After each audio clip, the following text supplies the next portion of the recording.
All right.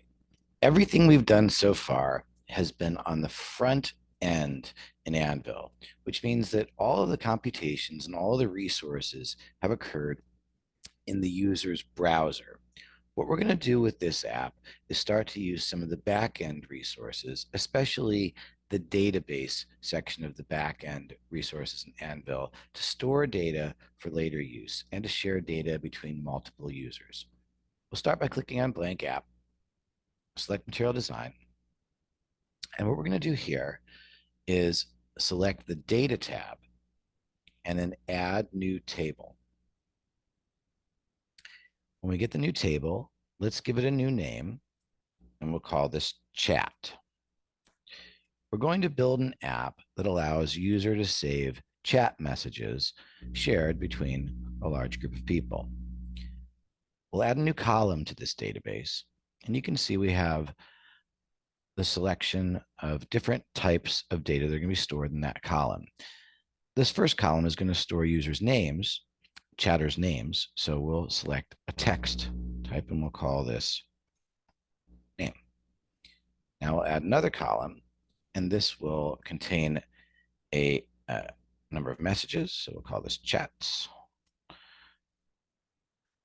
And then we're going to add another column with a date and a timestamp on it. And so we'll call that time. Now let's go over to the tutorial and see if I've named those columns correctly. We want those names to be exactly the same so that it matches up with the code that we've written. You can see here, this tutorial starts with Chat App Anvil's built-in database system. And it looks like I have the columns texts, time, and name. So let's rename our column that texts, time, and name. And it doesn't matter the order the columns are in. What matters is the name given to the column, but just so it matches up with what you're seeing in the tutorial online, we'll arrange it this way: text, time, and name. That's just a nice visual way of letting you look at the data, but the order of those columns doesn't affect how we refer to them in the code. Okay, now we're going to go back to the Form 1 and begin to draw an interface. This interface will allow users to type in a name. So we'll add a text box for the name, and then a message.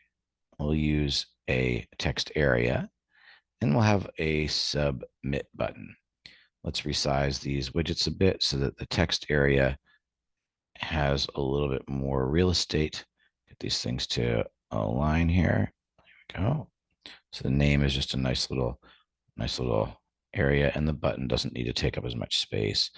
Let's go over and adjust the text property of button 1. We'll just say submit.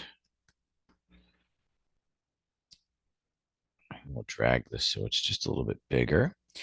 And so that this area stands out a little bit visually, we'll go down to the container properties, and actually we'll go to the appearance properties and set the background. Let's make it just a nice light gray. That'll separate the text entry area from the chat display visually. Next thing we're going to do is add a repeating panel widget. Now, this repeating panel widget is one of the most important widgets in Anvil, and we use it to display database contents. If you imagine a site such as Amazon or eBay, very often what you look at on web pages like that are sort of card displays where you have repeating displays of data from the database. So you may have, for example, an item description, an item name, and some more information appearing in each one of those panels. So this repeating panel, we're going to wire up to the database. The way that you do that is drag the widgets that you want in each repeating panel. Imagine this like a repeating panel of cards that all have the same layout, but with different information that's drawn from the database. And we're going to drag a label out here. Oops, let's delete that. I want to actually select the repeating panel. And then in this repeating panel, once it's selected, you'll see it pops out. We're going to put a label. And we're going to put a text area. And then we're going to put another label. And I'm going to do the same thing here, just sort of align this a little bit so that the text area has just a little bit more real estate like it did up above, and we'll make it just a little bit bigger vertically. Okay, so the most important part about this repeating panel is that it can be bound to rows of data. So as we scroll down to the data bindings property, we're going to add a dating binding property, and this repeating panel is going to display the value in the texts column of the database. So we want to bind that item to the text column in the database. This label over here, we want to display the name in each of these panels. We want to show the name from one row of the database. And over here, we want to display the time. So I'm going to add another data binding and bind that to the time column in the database. We also want to make this text area interaction disabled, because when you bind a widget to a database row, a column in a database row, by default, you can write back. What that does is it allows the user to edit the content of that field in the database, and it gets saved back to the database.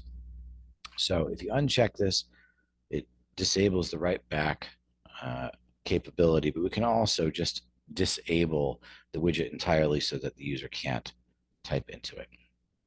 Now, what we're doing here is accessing the database values directly from the front end.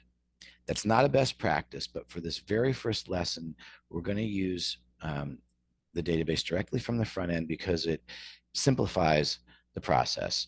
It's not a secure way to interact with the database because the client code now contains direct access to the database, and anybody that really knows what they're doing can actually access your database and make changes that you might not want them to be able to make, changes that aren't necessarily enabled by the user interface, but someone who knows what they're doing can get into your database if you provide access on the front end. But there are a lot of cases where for personal apps or in-house apps or other apps where you don't have to maintain security, where this is a particularly simple way to interact with the database. The way we're going to do that is to go back into the database, click on our table, and here where it says permissions, by default, forms are not allowed permission, but we are going to change that from no access to can search, edit, and delete.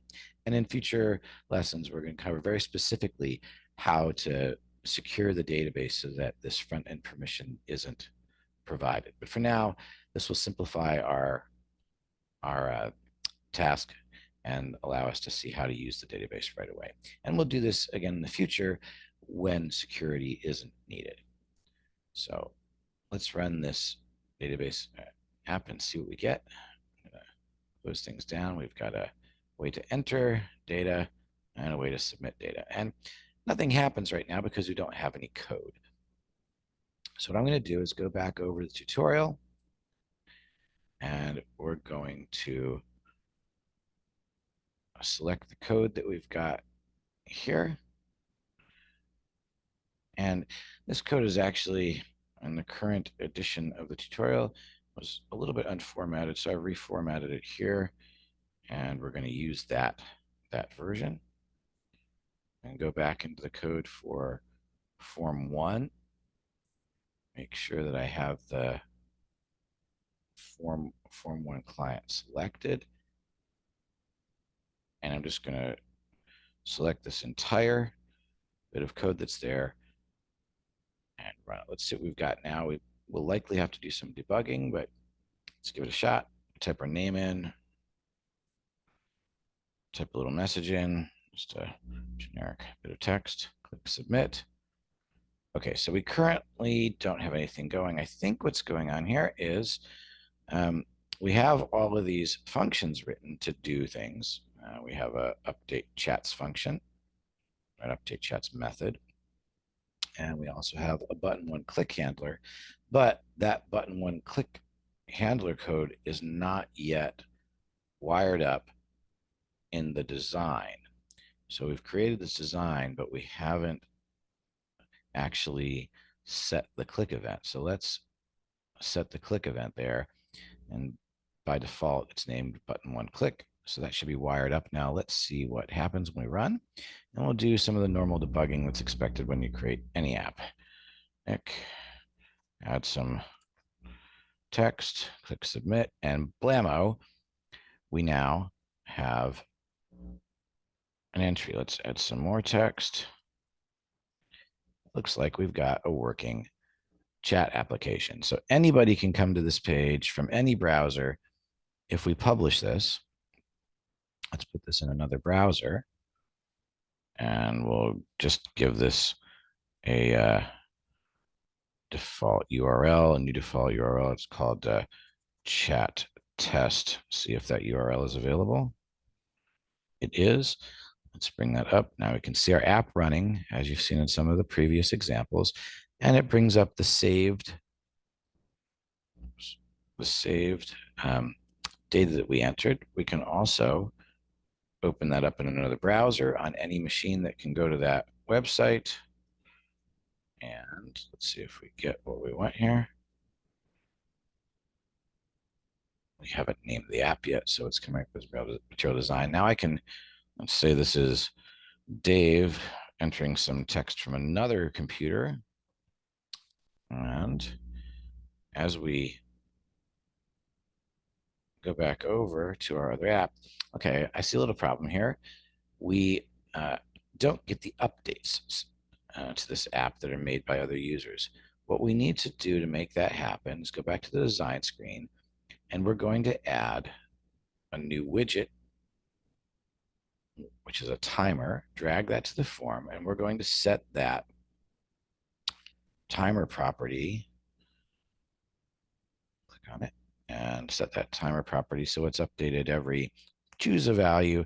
Originally, I had 20 seconds set here. For this test, let's set it to be 5. And that timer code is going to run, I just double clicked it to set the click. It's going to run the update chats method every single time the timer goes through a 5-second cycle. And you can see also when the application is started, the init function runs, and that runs also the update chats method. Let's take a look at what that update chat method does.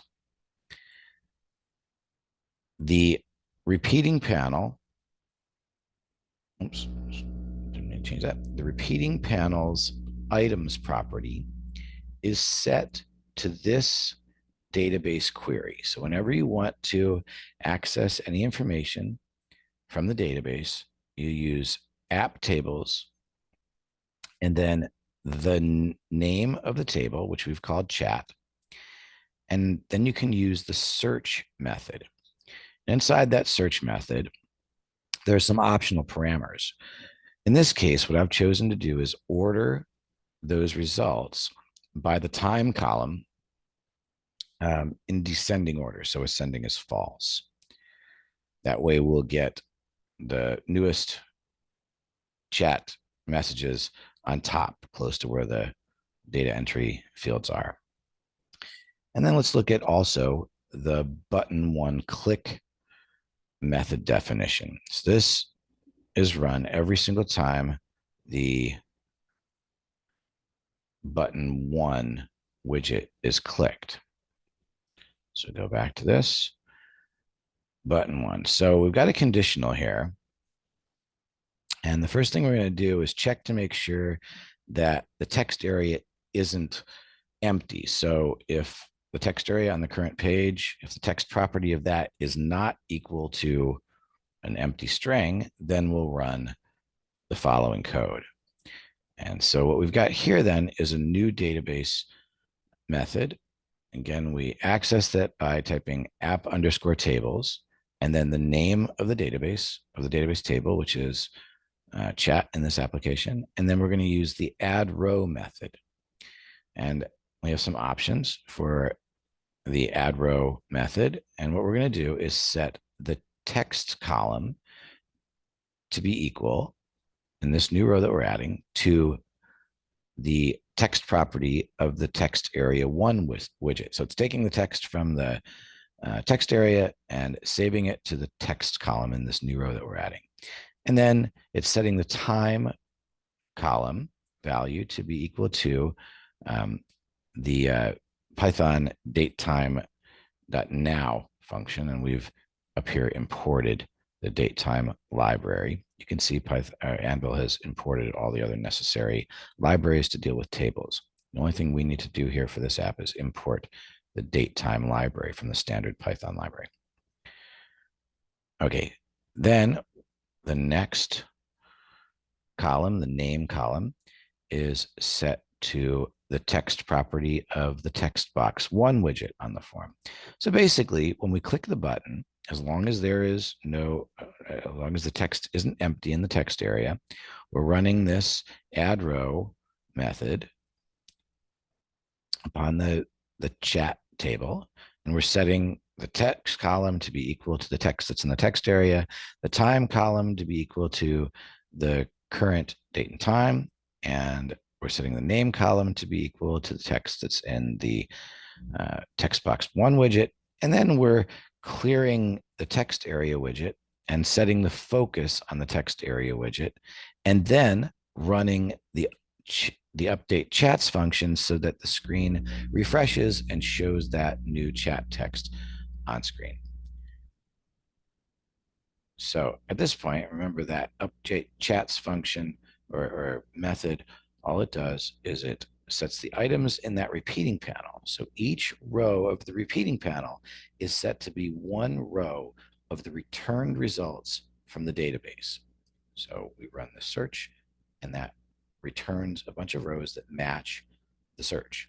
In this case, we're just returning all of the rows. The search returns all of the rows ordered by time in descending order.